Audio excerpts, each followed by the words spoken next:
Dhruva, the star devotee, an inspiring story from Srimad Bhagavatam. Once there lived a king named Uttanapada. He was married to two queens, Suruchi and Suniti. They had two sons, Uttama and Dhruva, respectively. King Uttanapada was more attached to Queen Suruchi. One day, Uttama was playing on the lap of King Uttanapada. As a child, Dhruva also wanted to play with his father, so he tried to get on his father's lap. Suruchi, Dhruva's stepmother, saw this and became angry and began to chastise Dhruva. Get down from there, Dhruva. You cannot sit on the lap of your father. You are disqualified because you have not taken birth in my womb. King Uttanapada was helpless and could not stop Suruchi, even though she was inflicting pain on his little 5-year-old son. Dhruva burst into tears and ran to his mother and narrated what had happened. Queen Suniti immediately lifted her son onto her lap and tried to pacify him. Don't cry, my child. Do not think badly of your stepmother. Only Lord Narayana can fulfill your desire. You must perform great penance to get the blessings of Lord Narayana. Dhruva was ready to do anything to get what he wanted. But because he was just a little boy, he had to ask his mother, Ma, where can I find Lord Narayana? Suniti did not have an answer to his question, but she told Dhruva that saintly people went to the forest and did penance to find Lord Narayana. Even though Dhruva was just 5 years old, he was determined. So he went deep into the forest to meditate. The great sage Narada had heard of what had happened and was wonderstruck. So he went to the forest looking for Dhruva. Narada wanted to test Dhruva's determination. Narada approached Dhruva and blessed him and said, My dear child Dhruva, I know of your situation, but it is not easy, even for the great learned sages, to find God even after practicing yoga and austerity for many births. I think you should go back home. Dhruva was determined, so humbly replied, My dear Lord, I have been insulted by my stepmother.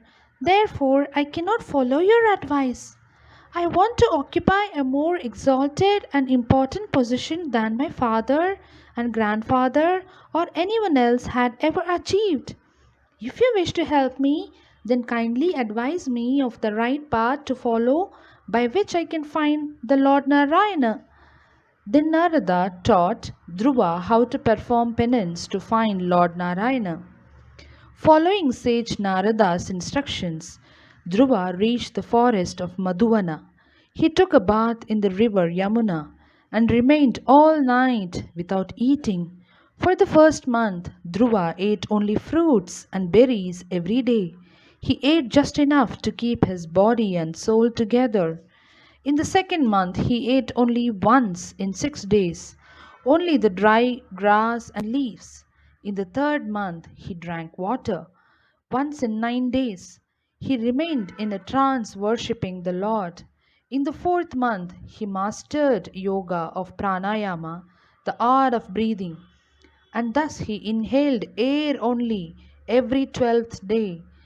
In this way, he became completely fixed his mind and body in the worship of Lord Narayana. By the fifth month, Dhruva had controlled his breathing so perfectly that he was able to stand only on his one leg like a column. He concentrated fully on the Supreme Lord. He could see Lord Narayana within his heart. As Dhruva engaged in his meditation, the form of the Lord in his heart suddenly disappeared. He thought that he had lost him. Being anxious, Dhruva broke his meditation, and when he opened his eyes, before him he saw the Supreme Personality of God Himself. Now he saw Lord Narayana standing before him. Bewildered, Dhruva fell on the lotus feet of the Lord.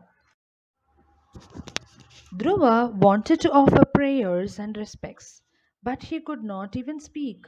Lord, however, could understand Dhruva's emotions, and out of his mercy, he touched his conch shell on Dhruva's head. Dhruva instantly became aware and was blessed with all the Vedic knowledge. Dhruva now understood the absolute truth and his relationship with all the living entities. O my Lord, before I saw you, I wanted more wealth and power than anyone else in the world. But now I realize how foolish I had been. I was searching for broken pieces of glasses all along, but now I have found you, my Lord, the most valuable jewel. And now I know there is nothing else in the world I need but to see and remember you in every second of my life. There is no reward greater than you. On hearing his pure devotee, Lord Narayana blessed Dhruva and awarded him with the highest planet, Dhruvaloka. Meanwhile, Narada met King Uttanapada and asked him not to worry about Dhruva. When Dhruva returned from the forest, he was given a grand reception. King Uttanapada enthroned Dhruva as the emperor of the planet and left for the forest for his own spiritual realization. Dhruva, now Dhruva Maharaja, ruled the earth as its king for 36,000 years. Later, he handed over his kingdom to his son and left to the green forests in the Himalayas known as Badrikashram. He meditated on the Lord and entered into a complete trance.